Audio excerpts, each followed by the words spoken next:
അസ്സലാമു അലൈക്കും, welcome back to my channel. ഇന്ന് നമ്മൾ തയ്യാറാക്കാൻ പോകുന്നത് കൊച്ചു കുട്ടികൾക്ക് പോലും വളരെ ഈസി ആയിട്ട് ചെയ്യാൻ പറ്റുന്ന ശർക്കര മൈലാഞ്ചിയാണ്. ഈ വീഡിയോയിലൊക്കെ കിടക്കുന്നതിന് മുൻപായിട്ട് എൻ്റെ ചാനൽ ആദ്യമായിട്ട് കാണുന്നവർ സബ്സ്ക്രൈബ് ചെയ്യാം. അതിന് തൊട്ടടുത്ത് തന്നെ ഒരു ബെല്ലൈക്കൺ ബട്ടൺ കാണും, അതിൽ ഓൾ സെലക്ട് ചെയ്യാൻ മറക്കരുത്. ഇഷ്ടപ്പെട്ടാൽ ലൈക്ക് ചെയ്യുക, കമൻറ്റ് പറയാം. വീഡിയോയിലൊക്കെ കിടക്കാം. ആദ്യം തന്നെ ഒഴിവാക്കിയ ഒരു പഴയ നിഡോൻ്റെ പോലുള്ള എന്തെങ്കിലും ഒരു പാത്രം എടുക്കുക. അതിൽ ശർക്കര, പഞ്ചസാര, ചായപ്പൊടി ഇത് മൂന്നും ചതച്ച് സെൻട്രലായിട്ട് അങ്ങനെ വെക്കുക. അതിൻ്റെ നടുക്കിൽ ഒരു കല്ല്, ചെറിയൊരു കല്ല് വെക്കുക. ആ കല്ലിൻ്റെ മുകളിൽ ഒരു ഒഴിവാക്കിയ പഴയ ബൗള്, സ്റ്റീലിൻ്റെ ബൗള് വെക്കുക.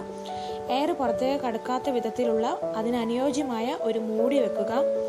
മൂടിയുടെ മുകളിൽ കുറച്ച് വെള്ളം ഒഴിച്ചു കൊടുക്കുക. ഒരുപാട് വെള്ളം ആവരുത്, കുറച്ച് വെള്ളം മതി. എയർ പുറത്തേക്ക് കടക്കാതെ വെക്കാൻ വേണ്ടിയിട്ട് വെയിറ്റുള്ളത് വല്ലതും വെച്ചു കൊടുക്കാം.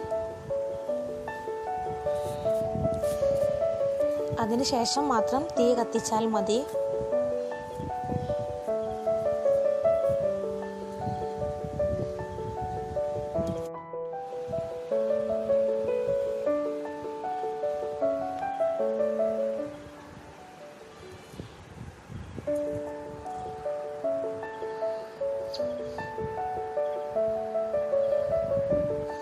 തീ അണഞ്ഞു പോകാതിരിക്കാൻ വേണ്ടിയിട്ട് പ്രത്യേകം ശ്രദ്ധിക്കണം.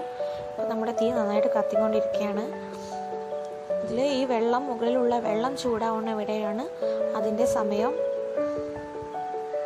അപ്പോൾ എയർ പുറത്തേക്ക് കടക്കാതിരിക്കാൻ പ്രത്യേകം ശ്രദ്ധിക്കണം. എന്ത് വെയിറ്റുള്ളത് വേണമെങ്കിലും അതിൻ്റെ മുകളിലേക്ക് വെക്കുക.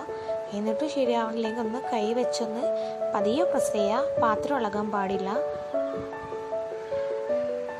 ഒരുപാട് ടൈം കഴിഞ്ഞ് ഈ തീയൊക്കെ കെട്ടിയതിന് ശേഷമാണ് വീണ്ടും എടുക്കുന്നത്. അപ്പോൾ അതിനുശേഷം മെല്ലെ ആ മുകളിലുള്ള വെള്ളം എടുത്ത് മാറ്റുക. അപ്പോൾ ആ ഉള്ളിൽ വെച്ച ആ ബൗളിൽ വെള്ളം വീണിട്ടുണ്ടാവും. ഈ മൂടിയിൽ നിന്ന് ഉറ്റിയ വെള്ളം വീണിട്ടുണ്ടാവും. നമുക്ക് കുറച്ച് വെള്ളം കിട്ടിയിട്ടുള്ളൂ. ഒരു 2-3 ശർക്കര മതി. അതിലേക്ക് കുറച്ച് മൈദപ്പൊടി ഇടുക. കുറച്ച് വെള്ളം എടുത്താൽ മതി. 2 തവണയായിട്ടത് പിന്നെ ഒന്നും കൂടി ഇടാനുള്ളതാണ്. അപ്പോൾ കുറച്ച് വെള്ളം എടുത്താൽ മതി. ബാക്കി കുറച്ച് മാറ്റി വെക്കാം. എല്ലാം കൂടി ഒരുമിച്ച് മൈദപ്പൊടി ചേർക്കരുത്, അത് ഉറച്ചു പോകും.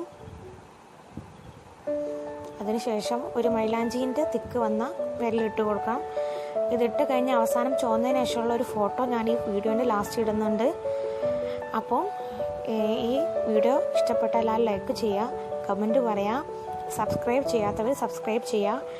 ഇതുപോലുള്ള വീണ്ടും നല്ലൊരു വീഡിയോ ആയിട്ട് കാണുമെന്ന് പ്രതീക്ഷിക്കുന്നു. ഓക്കെ, ബൈ, അസ്സലാമു അലൈക്കും.